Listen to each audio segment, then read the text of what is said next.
Hello বন্ধুরা, চলে এসো, কে কে পুজো করতে যাবে। আমরা চললাম। এবছর আমাদের পুজো কালী মেলাতে হবে না, আমরা প্রত্যেক বছর কালী মেলাতেই পুজো করি। তো এবছর একটু কারণের জন্য এবছর ওরা কেউ পুজো করবে না, আসলে ওদের মানুষ মারা গেছে, তাই এবছর পুজো হবে না কালী মেলাতে। আমরা হরি মেলাতে দেখো চলে এসছে। এবছর আমরা হরি মেলাতেই পুজো করব। পরের বছর যদি ভালো থাকে, যদি বেঁচে থাকি, তাহলে ওই কালী মেলাতেই হবে। আমরা চলে এসেছি এখানে পুজো করতে। পুজো শুরু করতে একটু দেরি আছে, উনি এখন নিজের পুজো করছেন, তারপরে আমাদের পুজো হবে। ততক্ষণে আমরা যে টুকিটাকি কাজ আছে সেগুলো সেরে নিচ্ছি।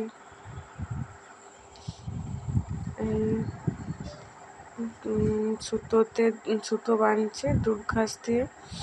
সবাই আমাদের থেকে আগে এসছে, আমরা একটু দেরি করে, আসলে আমাদের একটু আসতে হয় আর কি, তাই আমাদের একটু দেরি হয়ে গেছে। আর আমরা কোনো খবরও পাই না, মানে একটু আমরা দূরে থাকি, যে কখন ঠাকুর মশাই এসছেন, কখন কি হবে আমরা খবর পাইনি। পরে ফোন করলাম, তখন জেনেছি যে ঠাকুর মশাই এসে গেছেন।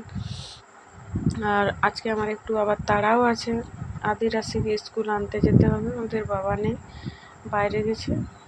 তাই আমি মানে টেনশনের মধ্যে আছি যে কখন আমার পুজো শেষ হবে আর আমি কখন যাব। ছোট ছোট বাচ্চা সবাই যদি চলে যায়, আর আসলে স্কুলটা আছে মানে রাস্তার সামনে। স্কুল ছুটি হওয়ার পর ওরা বাইরে সে প্রত্যেক দিনের মতন বাইরে এসে দাঁড়াবে, যে দেখি কে এসছে নিতে, মা কি বাবা। আর একটু যেতে হয়, পাড়ার স্কুল নয়, পাড়ার স্কুল আজকাল ওরা যায় না, ওরা একটা প্রাইভেট স্কুল যায়। আমার বাড়ি থেকে বাইকে আধা ঘন্টা লাগবে, তাই অস্বস্তি লাগছে কখন পুজো শেষ হবে, কখন যাব আমি ওদের কাছে। আর ওরা জানেও না যে দেরি হবে আসতে, তাই আমি একটু তাড়াহুড়োর চেষ্টা করছি। এই তো ঠাকুরমশাইকে বলে দিয়েছি, আর উনি বুঝলেনও। অনেকে আবার বোঝার চেষ্টা করে না যে না দেরি হবে, কিন্তু না, ইনি বুঝেছেন। আর আমি কীরকম জানো, আমি সব নিয়মে ভুলে যাই। আমি প্রত্যেক দিনই যদি আমাকে কেউ পুজো করতে বলে, তবুও আমার ওলট পালট হবে। দেখছিলে হাতটা কেমন ওলট পালট করছে, ভুলে গেছি আমি। আমার মনে থাকে না কোনো কিছু, আমি মানে খুব চটপটে টাইপের, আমি খুব তাড়াতাড়ি সব কিছু ভুলে যাই, কোনো কিছু মনে রাখতে পারি না আমি। ওই যে আমার পাশে যে আমার যা, ও বলছে যে তুই তাড়াতাড়ি পুজো করে চলে যা, আমি থালা নিয়ে চলে যাব। আমাকে মনে হয় প্রদীপটা নিয়ে যেতে হবে, বললো প্রদীপটা নিয়ে যেতে।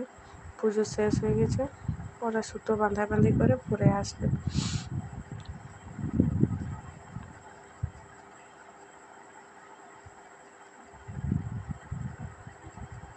ঠাকুরমশাই আমাকে সুতো বেঁধে দিয়েছেন।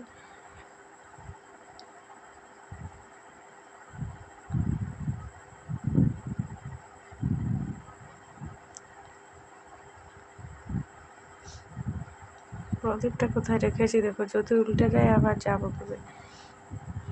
নারকেলের উপরে।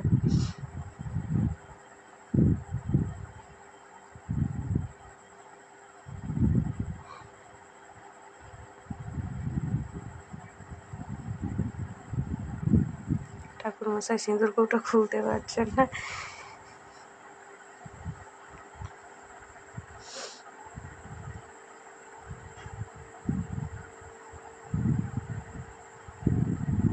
এই হয়ে গেছে, আমার বরের সুতোটা ওখানে রেখে দিলাম।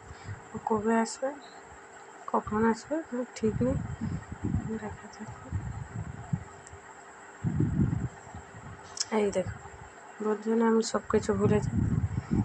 হরিমেলাতে নাকি সরাসরি নামা করতে নেই, সাইড থেকে করতে হয়। আমাকে প্রত্যেকবারই বলে দেয়, কিন্তু আমি ভুলে যাই। এই আমি প্রদীপ নিয়ে বাড়ি চললাম।